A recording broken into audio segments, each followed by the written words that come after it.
Kila mwanadamu aliyekamilika kwenye akili yake anayo maono. Bwana asifiwe sana. Kwenye akili yake anayo maono, lakini nimekuja nizungumze na wewe leo. Maono, tunapozungumza neno maono, imegawanyika karibuni maeneo mengi, kama sio mawili matatu. Maono ni mtazamo, maono ni mipango, maono ni picha. Sawa sawa, ni picha. Katika ulimwengu wa roho unayo picha unayoiona ya maisha yako ya baadaye. Katika maisha yako unao mtazamo ulionao juu ya maisha yako ya baadaye. Nimesema kila mwanadamu aliyekamilika lazima awe hivyo. Ukiona mtu hana mawazo, hana mtazamo, hana maono, hana ndoto, lakini mtu mwenye akili timamu na mtu anayejitambua anayo picha. Sema amina, haleluya. Anayo picha. Anayetaka kuoa anayo picha, anayetaka kuolewa anayo picha, anayetaka kuzaa watoto anayo picha,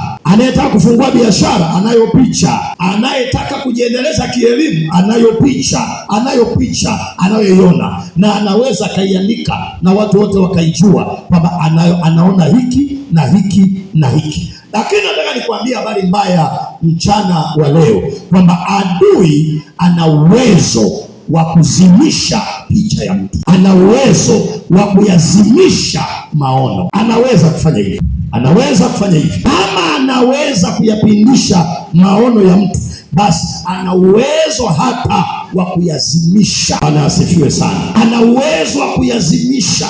Unashangaa ulikuwa na picha fulani, wakati unaanza unachipuka kwenye ubinti wako, unachipuka kwenye ujana wako, ulikuwa na ndoto, ulikuwa na picha, ulikuwa na maono, wewe umeyaandika na unayakabili, unasoma kwa bidii, unashangaa ghafla umemaliza chuo, unaona tena picha ile haipo tena mbele yako. Kwa nini? Unapojaribu kutekeleza maono yako, unapojaribu kuyakamilisha, kuyatendea kazi maono, unakuta kuna hali fulani ulikuwa huijui, unakutana na hali ngumu sana, ghafla unaanza kuipoteza picha yako. Mungu wetu asifiwe sana. Biblia inasema yasiyowezekana kwa wanadamu kwa Mungu yanawezekana. Ni muhimu ujue kwamba kabla hujaikaribia ndoto yako ulikuwa unaona vizuri, na kuona huko kulikuwa sahihi. Unapoingia kwenye mazingira sasa ya kukamilisha ndoto yako unakuta ni tofauti.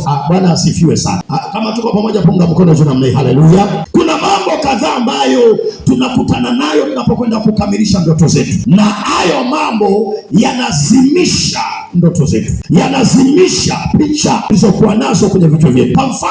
Kwa mfano watu wanaweza kuzimisha ndoto yako. Shetani huwa anatumia watu kwamba hiyo njia ulioamua kupita, hiyo njia sio kawaida hiyo. Yaani uko form 4, uende chuo ndio, upate cheti ndio, au upate diploma ndio, alafu utoke hapa ukaanze mwaka wa kwanza ndio, alafu kwa taarifa yako kwa mbele hauna uhakika na ajira. Hiyo ni ngumu rafiki yangu. Utakaopoteza mpaka kupata diploma, angalia miaka utakaopoteza kupata degree. Wenzako tutakuwa mbali. Sikiliza, kila mmoja Mungu amempatia njia yake ya kupita ili kuifikia ndoto yake. Naongea vizuri jamani. Wengine wanaifikia ndoto yao kwa njia ya elimu, wengine wanaifikia ndoto yao kwa njia ya connection, wengine wanaifikia ndoto yao kwa njia ya misuli, kupambana kwa nguvu zao za mwili, wengine wanafikia ndoto zao kwa ujinga, wanatumia kwanza ujinga ili kupitia ndoto zao. Kwani mimi nikilala na mwanaume hata mara 5 tu, ni bosi tu mmoja nijitoe tu mwanga ndio awe nani huyo na anipe kazi, kuna shida gani? Potelea mbali bwana wewe. Nayo ni mawazo, nayo ni njia, lakini watu wanaweza kuzimisha ndoto.